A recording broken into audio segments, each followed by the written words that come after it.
This is my home. Our home.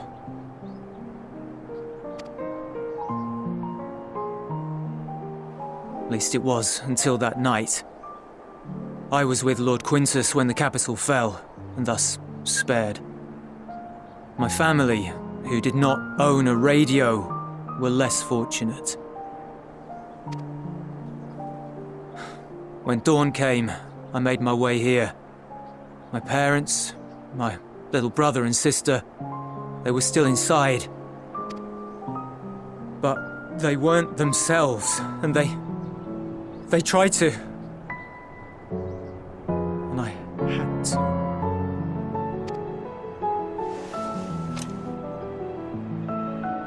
I'd promised to take them away from the capital that very morning, to somewhere safe, to hide until the fighting stopped. I promised. The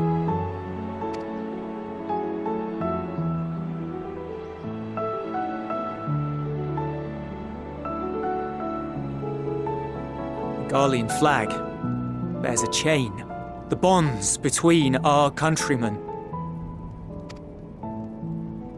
A red link at its center, the blood of the fallen. Our loved ones who lived and died for Garlemald.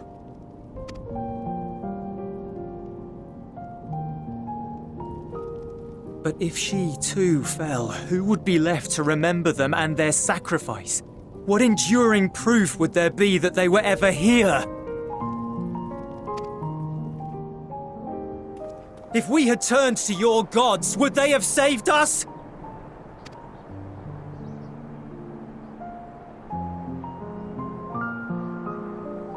I'm sorry, forget I spoke. We should go.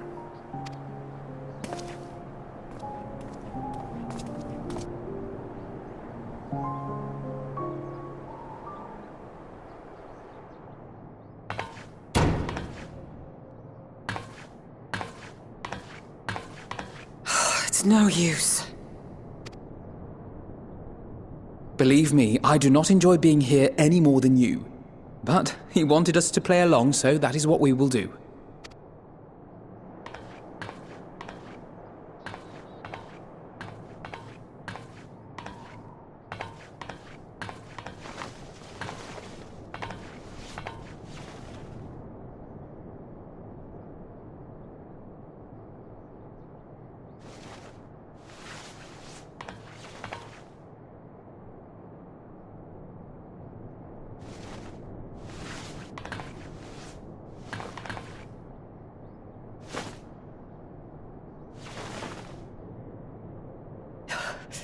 So cold.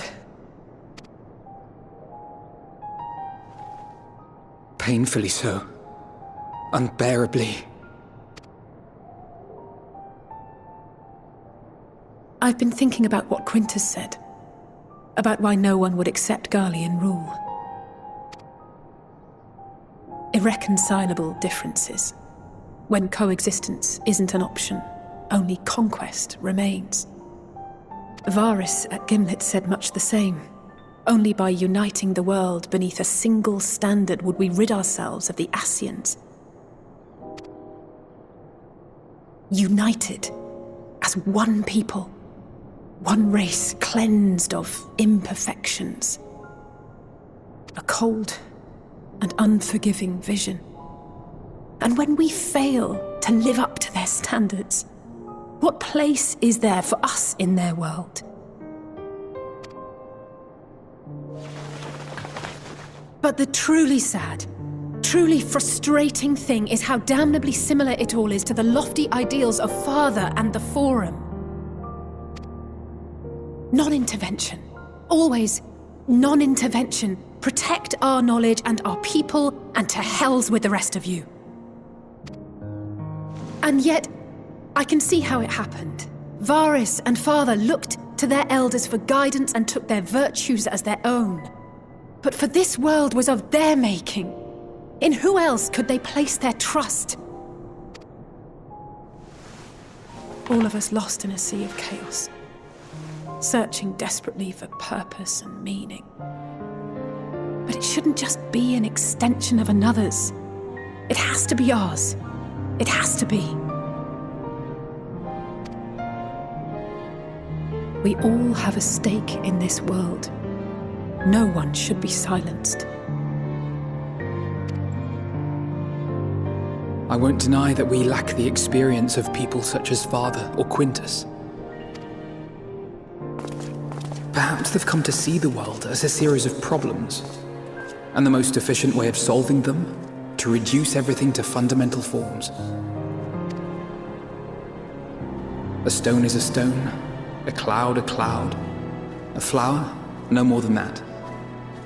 Simple descriptions that strip the subject of distinguishing characteristics. A man is a man, divided according to race, creed, or allegiance, and to some, defined by such associations. Is that what you think? In my misbegotten youth. But what I believed wisdom was no more than aggressive ignorance.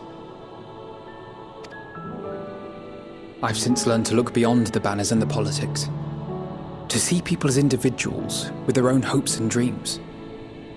As for my dream of building a better world, well, every day I'm reminded that it is far more complex than I had ever imagined. But it only spurs me onward, to find the wisdom and the strength to see it through to the very end.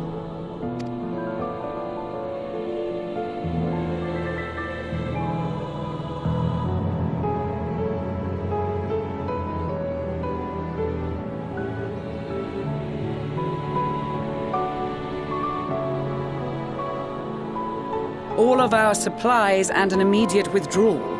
These are your conditions? Demands. And you forgot about the airship. Once again, you will leave one behind. It will be used to return the prisoners.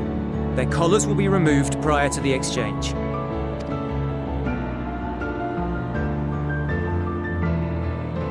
So in the end, not even Father's expertly worded rhetoric could deter you from your chosen course.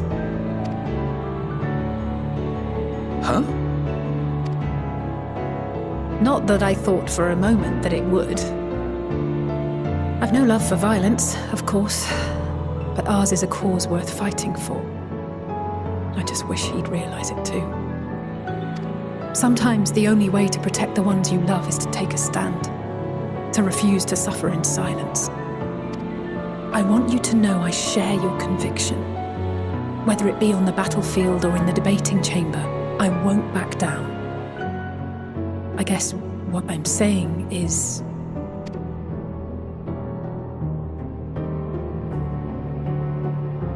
You've found your own reason to fight.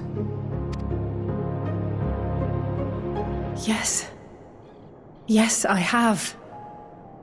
God's willing, there will come a day when we can finally lay down our arms, and there will be peace. But not until the Telophoroi have been defeated once and for all. And you, brother, will have a vital part to play. By your words and deeds, you'll lead the way. I pray I am up to the task. There'll always be naysayers. Those who think us fools for even trying. It's easy for learned elites to criticize earnest efforts and assert their moral superiority, all without offering alternatives. Not that their sophistry has ever wounded you. So stubborn and strong. Stronger than you even know. Don't ever change, you hear me? If you stumble, I'll be there to catch you. Or give you a thick ear. Maybe both, for good measure.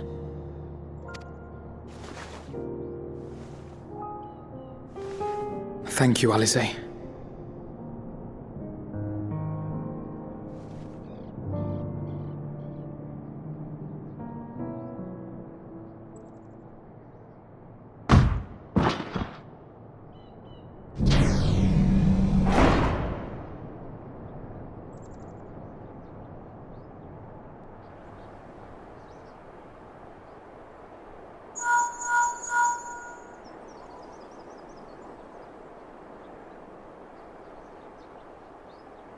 The scouts have secured Alizé and Alphino. Their collars were removed without complication as well.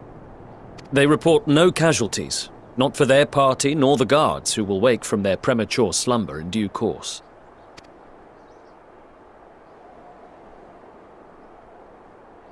It would appear the situation has changed. I propose new terms. We have information that will be of great interest to Lord Quintus, and I wish to speak with him in person.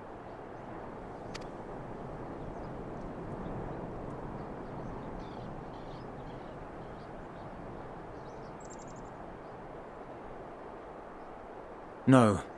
In the event you rejected our first proposal, we came prepared with a second.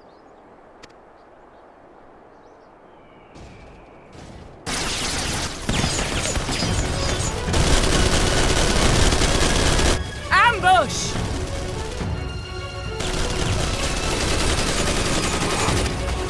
More are coming! Make ready! We, the loyal soldiers of the First Legion, proud servants of Garlemald, of the fallen Emperor Varys, shall safeguard these lands from the barbarian hordes until our countrymen return!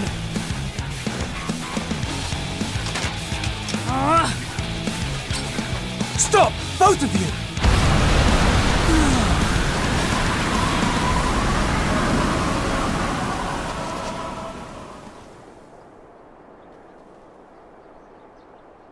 This child may be the worst emissary I have ever seen.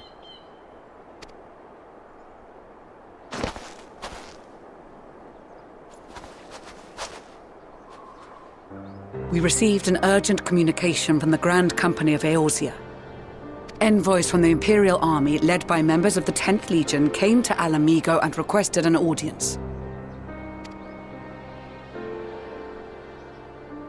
They explained that their efforts to coordinate the reclamation of the capital with the aid of the 4th, 5th, 8th and 12th had ended in failure.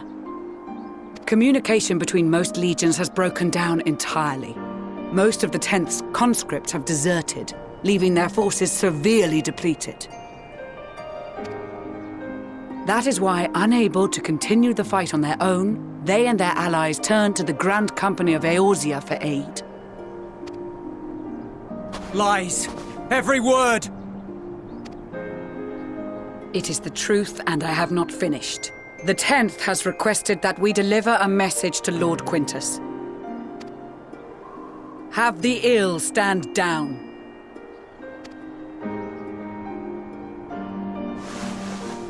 You have been listening, my lord? What are your orders?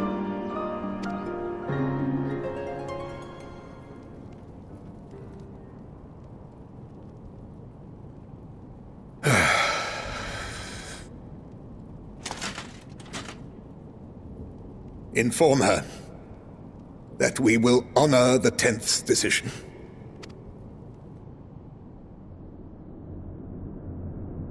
Bereft of hope, and now dignity.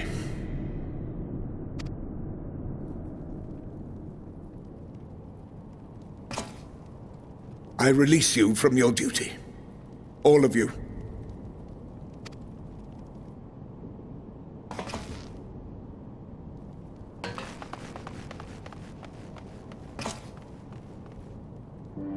I take solace, your radiance, in the knowledge you are not here to witness our debasement.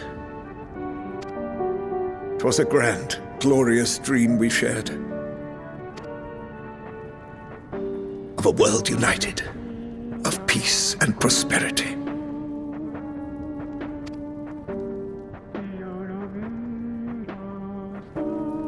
We are ghosts, you and I, memories of days gone by.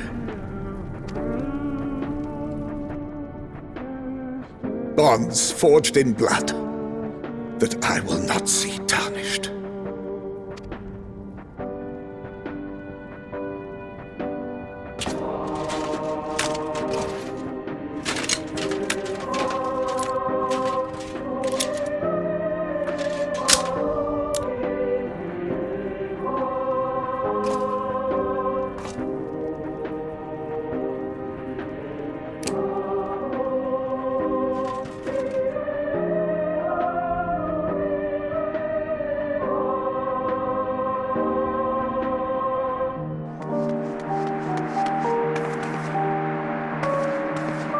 Quickly! We have to reach the station before it's too late. If there is still a chance that Quintus will agree to a truce, we must take it. I just hope we get there before he and his men do something rash.